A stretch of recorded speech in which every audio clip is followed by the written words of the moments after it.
레위기서 말씀을 공부하고 있습니다. 우리가 공부하고 있다는 것을 기억해 주시고요. 레위기에 있는 말씀을 꼭 지켜야 되느냐? 꼭 지킬 필요는 없습니다. 왜냐하면 해당 사항이 없는 것이 많습니다. 그러나 우리가 무엇을 기억해야 되냐면 하나님께서 레위기서를 주신 그 마음은 기억해야 되고 그 중심은 기억해야 합니다. 우리가 그때처럼 소나 양을 잡아서 이렇게 드리지는 않지만 하나님께 드리는 마음과 하나님이 그것을 왜 주셨는지는 우리가 그 마음은 늘 기억하는 것이 레위기 공부하는 데 큰 도움이 됩니다. 오늘은 자원에서 드리는 예배에 대한 말씀으로 같이 공부를 나눌 것인데요. 계속해서 하나님께서 이스라엘 백성들에게 하나님이 기뻐하시는 제사는 어떤 제사인가에 대해서 하나님이 가르쳐주고 계시는 것입니다. 그리고 선포하고 계신 것이고 알려주시는 거예요. 이것은 토론이 아닙니다. 상의하는 것이 아니라 하나님께서 기뻐하시는 제사는 어떤 제사라는 것을 하달해 주시는 것입니다. 기뻐하시는 제사의 핵심은 바른 예물을 준비하는 것입니다. 제사에는 예물이 핵심이다. 하나님께 제사를 드릴 때에는 몸만 가서 드리는 것이 아니라 예물을 가지고 가서 드리는 것이 제사의 핵심입니다. 마음만 드리는 것이 아니라 몸만 드리는 것이 아니라 예물이 제사에는 반드시 필요하다라고 하는 것이 하나님께서 레위기서에서 가르치는 것입니다. 여러분, 제가 이렇게 말씀을 드렸습니다. 하나님이 이것을 율법으로 정하신 이유가 있어요. 율법으로 정하지 않으면 어떤 일이 벌어지냐면 좋을 때는 은혜 받을 때에는 뭐든지 다 드리려고 하지만 그렇지 않을 때에는 마음대로 행하게 됩니다. 하나님께서는 하나님이 받으시는 제사의 기준을 정확하게 정해 놓으셨습니다. 왜 그것이 복된 것인지에 대해서 오늘 말씀을 또 나눠드리려고 합니다. 그래서 모든 제사에는 예물이 반드시 필요하고 예물이 없으면 제사가 아니다. 이것이 레위기서의 중요한 그런 말씀입니다. 오늘은 서원제와 자원제에 대해서 말씀을 하시고 그것에 맞는 예물을 하나님이 지정해 주십니다. 서원제, 서원제사를 드리는데요. 서원제는 두 가지 의미가 있는데요. 첫째는 내가 하나님께 무엇인가 약속했다라고 하는 것입니다. 하나님의 은혜에 감사해서 우리가 약속하며 하나님께 드리는 제사가 있을 수 있고 또한 하나님이 주신 은혜에 감사해서 우리가 드리는 제사일 수도 있습니다. 또한 하나님이 우리에게 명령하신 것을 내가 받고 내가 화답함으로써 그 서원이 이루어지는 것도 있습니다. 여러분, 전통적으로요, 서원한 것은 꼭 지켜야 합니다. 하나님, 제가 이것을 바치겠습니다. 이 일을 하겠습니다. 이렇게 감당하겠습니다. 이것이 서원제의 중요한 교훈입니다. 우리는 지금 무엇을 서원하고 있죠? 여러분, 서원은요, 꼭 물질에만 관계된 것은 아닙니다. 제가 하나님 앞에 안수집사로, 권사로, 장로로 하나님의 말씀을 받습니다. 평생 그 약속을 신실하게 지키겠습니다. 서원입니다. 하나님, 2019년도에 저에게 성가대원으로, 찬양대원으로, 교사로, 회장으로 불러주신 것, 하나님의 뜻임을 내가 받고 그것을 수행합니다. 서원입니다. 하나님이 우리에게 주신 것들을 우리가 지켜나가는 것이 너무나 중요한데, 여러분, 평소에 우리가 말씀 많이 듣기로 서원한 것은 꼭 지켜라 이렇게 말씀하잖아요. 그런데 하나님의 약속을 반드시 지키는 훈련들이 우리에게 필요합니다. 하나님이 우리에게 말씀을 주셨을 때 내가 그것을 지켜나가는 훈련이 되면 우리가 더 큰 은혜의 통로에서도 믿음으로 순종해 나아갈 수 있는데, 말씀을, 언약을, 약속을, 서원을 지키는 훈련들이 온전히 되지 않으면 우리는 하나님의 큰 은혜의 길로 나아가기가 매우 어렵게 됩니다. 바라기는 여러분, 하나님께서 주신 약속이 있다면 여러분 꼭 지키시기를 바랍니다. 제가 미국에 있을 때 약속 큰 거 하나가 있는데 그게 무엇이었냐면, 제가 미국에 칼빈 신학교 다닐 때 그 칼빈 신학교는요, 매일 새벽 기도회가 있어요. 매일 새벽 기도회가, 신학생인데 매일 새벽 기도회가 있고 토요일 날은요 밥을 먹습니다. 그런데 사찰처럼 한 명이 자원을 해야 돼요. 한 가정이 자원을 해서 매일 새벽 기도회에 가서 미리 불을 켜놓고 음악을 틀어놓고 또 설교자가 빵꾸를 내면 설교를 대신하고 음악을 끄고 물을 잠그고 토요일이 되면은 식사 준비를 하고 그것을 저희가 서원을 했어요. 하나님 부처만 주시면 감당하겠습니다. 제 서원이 그거였어요. 하나님 부처만 주시면 감당하겠습니다. 쉬운 일이 아니었잖아요. 그때 새벽에 뭐 아기들 1살도 안 됐을 때 그냥 이 담요에 싸가지고 막 다니고 그랬거든요. 토요일이면 그렇게 공사하고 그렇게 1년을 감당했던 적이 있었어요. 물론 그때는 붙여주시면 이게 더 큰 거였지만 사람들이 보통 붙고 나면은 마음이 변하기도 하잖아요. 그런데 그것을 감당했던 기억들이 있고 또 자잘한 그런 서원의 내용들이 있었는데 지키는 훈련을 하게 되고 지키는 것이 몸에 되다 보면 하나님이 그것을 통해서 어떻게 성장시키시고 어떻게 이루어 주시는가를 더 크게 경험해 볼 수 있습니다. 서원은 여러 가지 것들이 있는데요. 많은 분들이 큰 것이든 작은 것이든 거기에는 하나님의 뜻이 있다는 것을 기억해야 합니다. 내가 마음으로부터, 내가 자발적으로 마음으로부터 우러난 것일 수 있지만 그 서원 안에도 하나님의 인도하심이 있다, 성령님의 감동하심이 있다라고 하는 것을 기억해 볼 필요가 있습니다. 시골에서 한 집사님이 소를 키우는데요. 암소가 배가 커서 쌍둥이가 아닐까 그렇게 생각을 했다고 합니다. 그러면서 목사님께 기도 부탁을 했대요. 목사님, 쌍둥이를 낳으면 한 마리는 하나님께 바치겠습니다. 서원을 한 거죠. 나름대로. 얼마 후에 송아지를 낳았다는 이야기를 들었는데 집사님이 아무런 얘기를 안 하시는 거예요. 그러더니 얼마 후에 교회 와서 이렇게 얘기합니다. 목사님, 쌍둥이 송아지가 태어났는데 그 중에 한 마리가 며칠 만에 죽었습니다. 그럼 하필이면 하나님께 바치기로 작정했던 그 송아지가 죽었습니다. 지키지 못했다는 그런 이유이죠. 지키지 못할 때는 이유가 많습니다. 명백해 보여요. 분명해 보여요. 그럼에도 불구하고 하나님이 주신 마음의 감동이든지 내가 한 감동이든지 지키며 나아갈 때 지키는 훈련이 우리를 성장시키시고 우리를 믿음의 길로 인도한다는 것을 여러분 믿으시기를 바랍니다. 두 번째는 자원제가 나옵니다. 그런데 자원제는요, 낙헌제 이런 이름으로 쓰여지는데 이걸 우리식으로 말하면 감사의 제사예요. 우리의 봉헌으로 비교한다면 굳이 감사 헌금이 바로 낙헌제, 자원제가 됩니다. 하나님께 제사를 드리는데요, 감사할 것이 있었을 때 기쁨을 하나님께 영광 올려드리면서 드리는 제사입니다. 그런데 이 자원제와 서원제를 드릴 때에는 하나님이 예물을 예정해 놓으셨습니다. 다시 말씀드리지만 내 기준, 내 형편에 맞게 내가 기뻐하는 것, 내가 원하는 것을 드리는 것이 아니라 하나님이 기뻐하시는 예물로 준비하라, 이렇게 19절에 말씀하고 있습니다. 제사를 드리는 것이 중요한 것이 아니라 예물이 중요한데 예물도 내 기준이 아니라 하나님이 기뻐하시는 예물을 준비해라, 그렇게 말씀하고 있습니다. 그 예물은요, 흠없는 수소, 숫양, 숫염소 이렇게 구분하고 있습니다. 물론 형편에 따라서 다르게 드릴 수 있어요. 소는 비싸겠지만 또 숫염소는 아닐 수도 있습니다.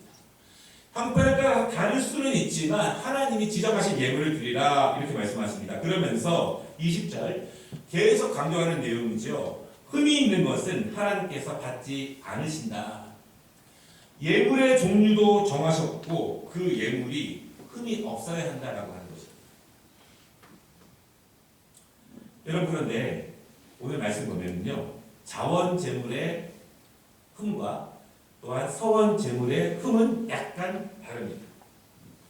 23절에 보면은 자원 제물에 대해서는 약간의 흠을 허락하세요.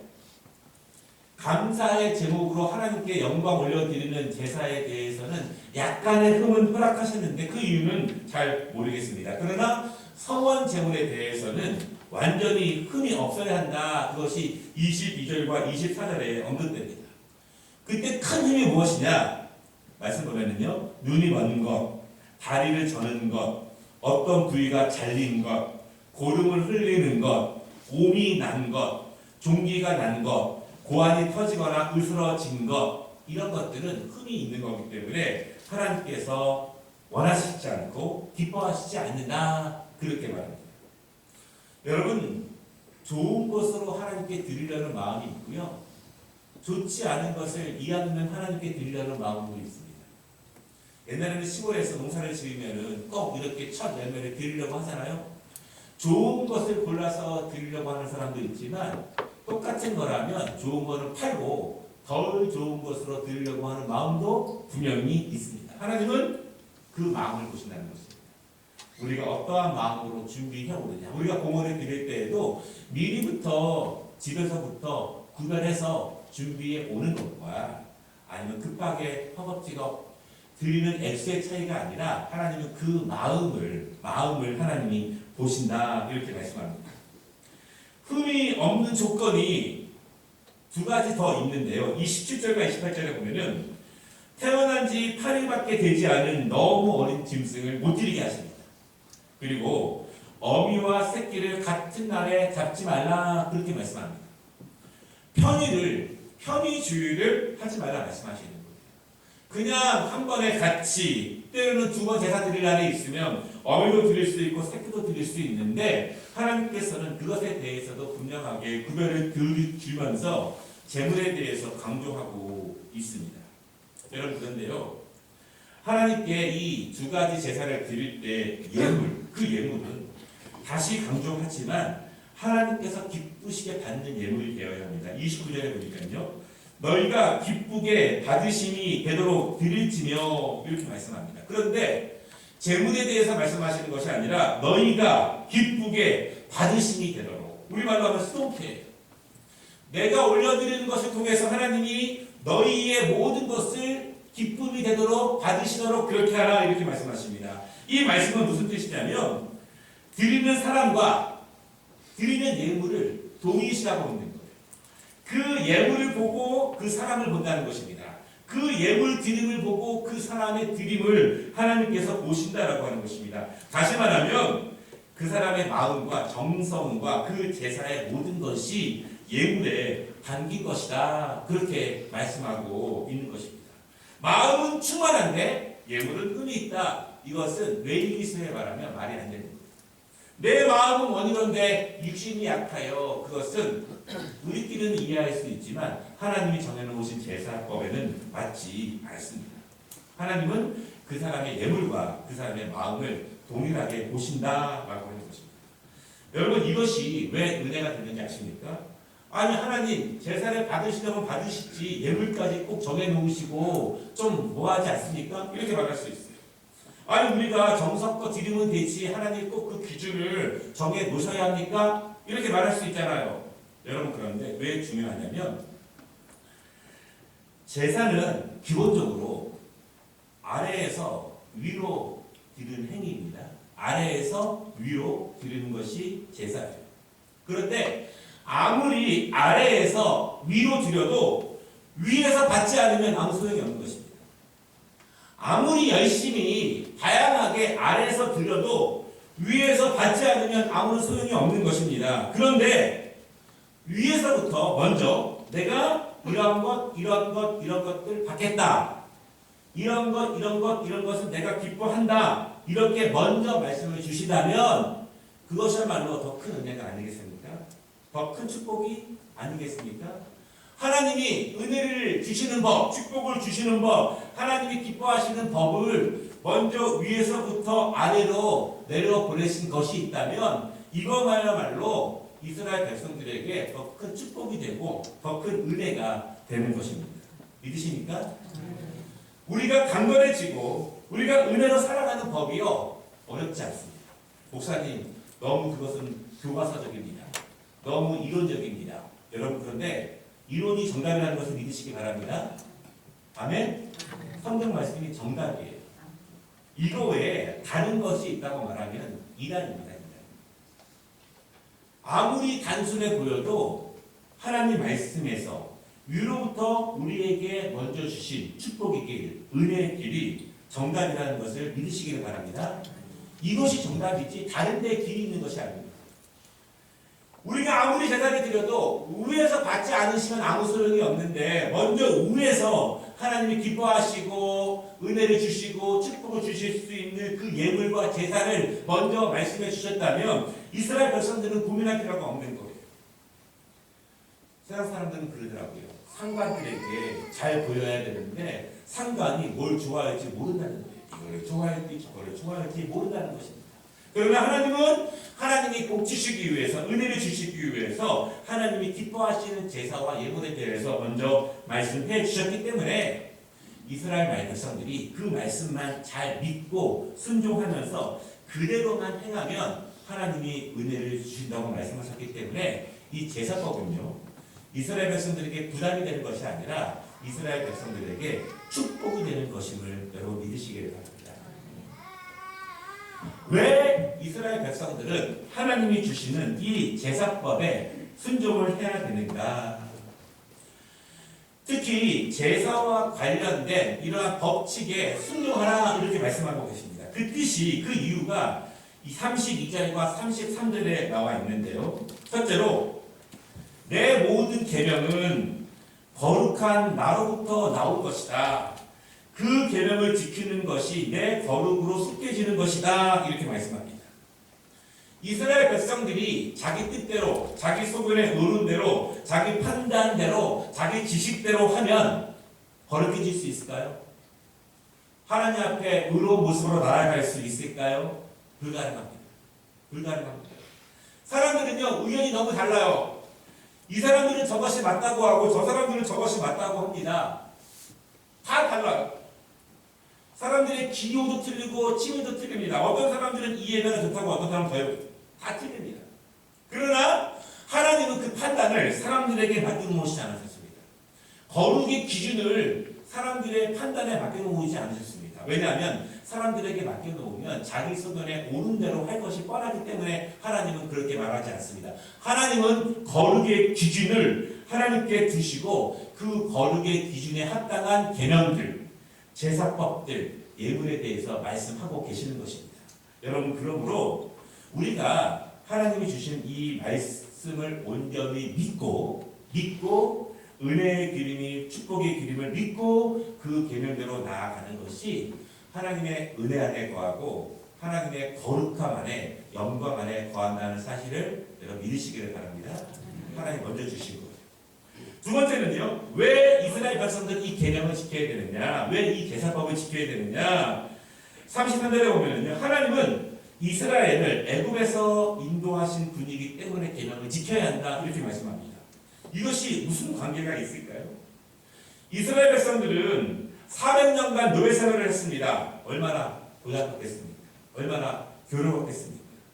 그러나 누구도 자기들의 힘으로 그 노예 생활을 이기지 못했습니다. 하나님이 모세를 통해서 역사하지 않으셨다면 지금까지도 노예 생활할지도 몰라요. 고달팠지만 힘들었지만 노력했지만 감당할 수 없었기 때문에 400년 동안이나 노예 생활했던 그들을 하나님이 구원해 내신 것입니다. 이것이 하나님의 능력이라는 것입니다. 하나님이 얼마나 위대하시다는 것을 그들에게 단적으로 보여주신 거예요. 너희가 400년 동안 억눌렸고 노예 생활했고 너희가 자유함을 얻으려고 그렇게 400년 동안 노력했지 않느냐? 그러나 됐느냐? 안 됐다. 내가 얼마나 위대하냐면 내 위대함을 조금만 보여주면 400년 동안 노예 생활하던 너희들을 이렇게 자유인으로 구원해 주지 않았느냐. 이것이 내가 얼마나 위대한 하나님이고 너희를 얼마나 사랑했는지를 보여주는 단적인 증거다. 그렇다면 내가 너희를 축복하기 위해서 주신 그 계명을 너희들이 지켜야 하지 않느냐. 이렇게 말씀하고 있습니다. 여러분 계명은요. 이 제사법은 위대한 하나님의 은혜와 사랑이 담긴 것입니다. 하나님이 이스라엘 백성들을 사랑하지 않으셨다면 이렇게까지 주실 이유가 전혀 없어요. 이방인들에게는 이 말씀을 주시지 않습니다. 온전히 그 백성을 사랑하시고 그 백성들을 지키고 보호하시기 위해서 그 계명을 주십니다. 이스라엘 백성들이요 축복을 받고 싶다면 너무 쉽습니다. 하나님이 주신 그 말씀대로만 걸어가면 하나님이 그들을 인도하신다라고 하는 것입니다. 오늘 결론적으로 오늘 제사, 오늘 낙헌제와 서원제의 말씀이 나오는데요. 제사는 자원하는 마음으로 드려야 한다. 우리식으로 말하면 예배는 자원하는 마음으로 기쁜 마음으로 드려야 한다라고 하는 것입니다. 하나님의 말씀을 사모하고 은혜를 사모하는 마음으로 드려야 한다라고 하는 것입니다. 이것은 우리에게 부담이 아니라 하나님이 축복의 통로입니다. 우리가 매일 드리는 예배가 한 계단 한 계단 밟아 올라가면서 하나님이 주신 축복의 통로로 우리가 걸어 올라가는 것이 온전히 드리는 예배의 은혜 가운데 있다는 것을 여러분 믿으시기를 바랍니다. 그 마음은 또한 예물로 표현됩니다. 하나님이 정해주신 대로 따라간다면 그것이 이스라엘 백성들에게 온전한 축복이 되는 것처럼 우리에게도 축복이 됩니다. 이 은혜가 우리 이 예전도에게 함께 하시기를 바랍니다. 또 이 은혜가 우리 모두에게 함께 하시고 특별히 우리 교회 성도들에게 함께 하셔서 정말 우리 가정 가운데 우리의 생업 가운데 이러한 은혜가 충만한 우리 교회가 되기를 주님의 이름으로 축원합니다. 기도하겠습니다.